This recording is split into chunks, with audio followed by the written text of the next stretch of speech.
model range now goes from the $14,000 Kia Rio all the way up to a $60,000 plus K900. We test drove a Kia Soul, so we could get a $25 free gift card, which I haven't used yet. Thank you, Kia. And that was about $16,000, as base as possible. Didn't come with electric windows, they were roll up, and you couldn't use a key fob to unlock the car. You had to actually stick it in. So they have cars that are available for everyone on the lower end, for people who aren't wanting to spend as much on a car. And then they also cater to the community of people who want better value for the high-end luxury cars. And with this Cadenza and the K900, they are offering a pretty impressive alternative to either their American competitors, where for the same price you get a better quality, better designed car, or compared to its European competitors, you get all the features that they offer for a lower price point. So we're driving a 2017 Kia Cadenza Limited. The Cadenza comes in 3 different trim levels. You get Premium, Technology, and Limited, which we're driving right now. Spec, it's about $45,000, pretty much loaded all the way up. Regardless of which configuration you want, there's only one powertrain option. It's a carryover 3.3-liter naturally aspirated V6, makes 290 horsepower and 253 pound-feet of torque. It's got a newer 8-speed automatic transmission, but my main gripe with this entire powertrain setup is it's front-wheel drive only. All-wheel drive is not available at all. The good news is, at least with front-wheel drive, is if you want to drive it in the snow, it's more of a possibility because you've got the weight over the drive wheels. Correct. If it was rear-wheel drive only, you wouldn't really have that availability of year-round practicality. Yes. With the V6, you get 20 miles per gallon in the city and 28 on the highway, which these days isn't all that great, especially compared to offerings from other brands that have 2-liter twin-turbo 4-cylinders, and stuff of that nature that are going to get better fuel economy. The responsiveness of the engine is okay. You can tell that Kia is really going for a comfortable, luxurious experience with good value and not caring as much about the performance aspect. Correct. Driving dynamics aren't all that great. You've got drive mode selections. You can tell that they're trying hard to keep up to date with everything that every auto manufacturer is coming out with. So they've got 4 different driving modes: Comfort, Sport, Eco, and Smart mode.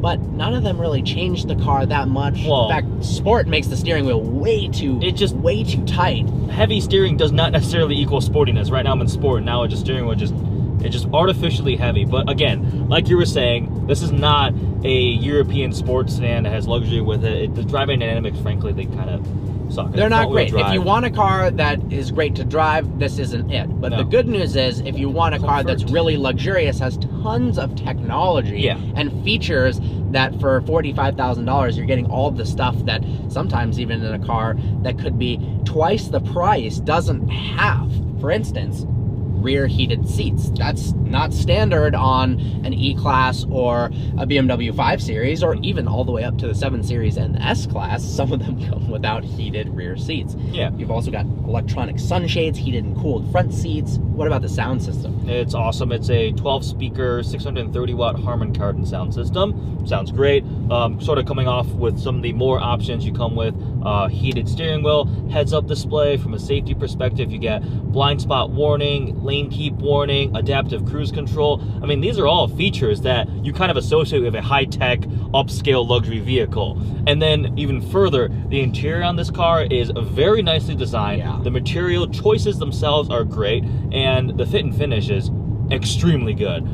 They definitely pay attention to a lot of little details in terms of how panels fit together, panel gaps, and I mean, one of the things I really noticed is this centerpiece right here. It looks like it's really soft, but it's hard plastic. So like, it's not that they use crazy expensive materials, but they did a very good job of designing it and implementing it in a way that makes it look luxurious. Yeah, their cost savings were done in an intelligent manner. That doesn't take away from the luxury, but also brings the cost down. And I'm pretty impressed with their designers as well. Like the quilted leather side bolsters are incredible. This has, I do. This has the upgraded Napa leather.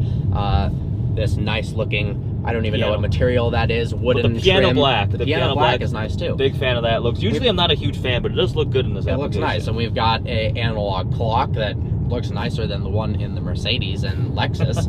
I love the way that looks. Start-stop button. The steering wheel controls, I'm not a huge fan of. The paddle response is pretty lousy. That's with the 8-speed transmission and the V6. But you've got a ton of options, from volume, calling, using hands-free, cruise control, adaptive cruise, changing the distance, a lot of things. The feedback on those buttons there on the steering wheel is a little weird. They're kind of plastic. Not a fan. But overall, the interior is excellent. Because we are in a limited level model, there's like the suede headliner, we have the full panoramic sunroof.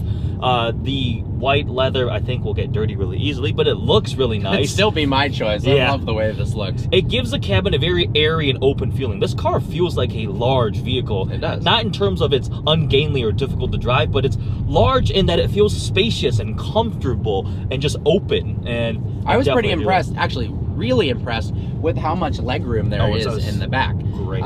Even if you've got a larger passenger in the front, you still have way more than enough legroom as well as headroom. The sunroof is bigger than most cars out there. Like I said before, you've got electronic shades that fold back in a pretty nice manner. The screen, it's large, it's colored. Touchscreen. It responds a little bit slowly and the graphics aren't quite there yet, but that's comparing it to that second category of vehicles that are more expensive. Correct. Compared to its competition, I mean, the Toyota Avalon, Chrysler 300, Dodge Charger, I would take this over all of them. 100%. Styling-wise, from the exterior, it does look very aggressive. The previous Cadenza was sort of bland, very conservative. This one, they amped up the aggressiveness, the big second-generation shark nose grille. The headlights and taillights have a little Z-like LED running light in them. I think it's a good-looking vehicle. Yeah, I think since they developed the Optima, since then, they've just come out with really good-looking vehicles. Correct. I remember when that was released, I was like, wow, that's pretty impressive. You know, the K900, and then the stuff that Hyundai's offering, they're really stepping the game up. I mean, they have the reputation issue just because they're newer to the United States. And one thing I didn't know is that Kia has been around the brand since 1942. But 44 or 42? 1944. Yeah. But They made bicycles. They didn't. Yeah, they made bicycles, which, I mean, that's not uncommon. Toyota was in the textile business. BMW made airplanes. Lamborghini made tractors. But they didn't come to the United States until 1992. So they haven't had the time to develop that brand reputation. And because they came from South Korea, they also don't have the prestige of coming from Europe, whatever that means. Yeah. But I think they're doing very well from themselves, and it's only going to take a few more generations before it's almost a no-brainer if they can keep the cost down compared to the other luxury cars, why you would get this. And with the K900 and the new Cadenza, these are legitimate luxury awesome vehicles that, again, they compete in sort of the premium segment, but not quite the full-out luxury. But I mean, this thing truly does offer the features that the Germans do not offer or cost more to get. Yeah, so this car fully loaded for 45 is cheaper than a BMW 5 Series. It's like it's cheaper than an E-Class, and it's also cheaper than an Audi A6. Yeah. And those cars aren't going to come with the features that you have here unless you start adding options. It almost fits in its own category of it's above the level in every way of the Japanese and American competitors, and then it slots in at a price point below the European competitors. That's how they stay competitive. And look at the Genesis. It's a great gap that it fills. If you ride in this, it is very quiet and isolated from the road. Tire noise, wind noise, rough pavement, it doesn't really disturb it. This is a very refined cabin to be in. And it's really relaxing, and it's also really easy to drive. We got a heads-up display in front of me telling me the speed limit as well as my current speed. I don't know. I enjoy driving this car, and it's impressed me more than I thought it would. Correct. I spent a lot of time driving this all around on the freeway, commuting. It's very, very comfortable and luxurious given the price range. There are also a few specific features that I really like. For example, when you're in park, you go to reverse, it automatically tilts both your side view mirrors down. If you have the rear sunshade up, it'll lower that, and then the center screen will show your 360 view camera and your backup camera, which has multiple angles. And then when you put back into drive, the mirrors tilt back up, the sunshade starts going back up, and then the camera automatically changes to the front view. So just say you're pulling out or something, and there are like 4 or 5 different angles. You can view like side oncoming traffic and view front facing. There's really configurable, really easy to drive and park. Despite that it is a relatively longer and larger vehicle, it's easy to place in a parking lot and stuff like that too. The exterior of this car reminds me of a more aggressive, better looking Ford Fusion. The front grille is kind of a similar shape. It looks a little bit Maserati-ish. It does, the concave in oval shape, yeah. Yeah, the upgraded 19-inch wheels on this car look really great. And I think a testament to the styling of this vehicle was I posted a picture on Instagram, not about this car at all. It was a picture for a parking tutorial that we did. And in the picture was a Lamborghini, a Mercedes S-Class parking, and then to the right of it, it was this 2017 Cadenza. And there were several comments that said, wow, that's a really nice new Kia. Are you guys gonna review it? But that does prove that people do find this car attractive. And I noticed quite a few people when I was parked or just driving down the road do look over at the car, kind of confused, like, what's that? That doesn't Well, the look other like thing is, I think, because this is brand new, the 17 literally, I think, just went on sale this month, so you haven't seen these on the road yet, but soon I'm sure you will see a couple of them. They're eye-catching. I really do like the upgraded LED fog lights, running lights, headlights. The design of them is pretty complicated. One thing I did notice, this is the only vehicle I've ever seen where it has front lights on. The LED running lights are orange. They're like a yellowish orange. Yeah. Every other vehicle, they've always been white. And I thought it was a legal thing, but I mean, obviously it's real legal. It's here. But it's orange LED running lights in a line. So, really cool. So as a summary, here are some of the things we love and hate about the Kia Cadenza.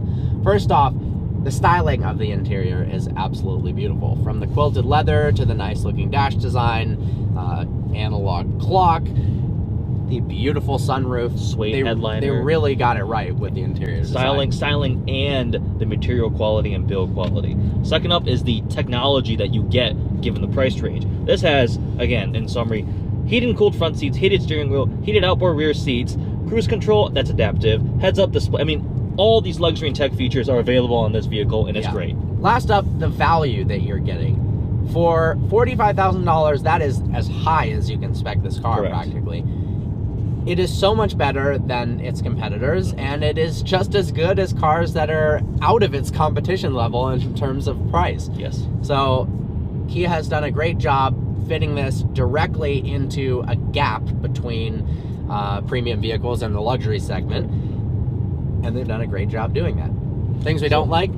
First off is the drivetrain wise, it's not the most modern. It's a naturally aspirated, it is direct injected, but it's a 3.3 liter V6. It does have a newer 8-speed automatic, but it's not the most fuel efficient. 20, 28, it's not. There's a reason why new automakers go into forced induction, smaller displacement in car engines. I'm looking forward to when they update that. Secondly, if you're looking for something that has excellent driving dynamics, this is not it. It's very comfortable to drive and relaxing. This is a luxury car, not a fun, sporty sedan whatsoever. But you just have to know that going in, and there's plenty of people who don't need those exciting driving dynamics. And if you don't, you can save a lot of money by getting a car that's just really good at being comfortable and luxurious, and not something that has all three. Yeah. Overall, we've really enjoyed our time with the Cadenza. I think it's impressed both of us a lot more than we were expecting. It's luxurious, it's very comfortable, it's isolated, the features are incredible, and the value is as well. Yes. I hope you enjoyed this video. Like always, please browse our channel and subscribe. I look forward to seeing you next video.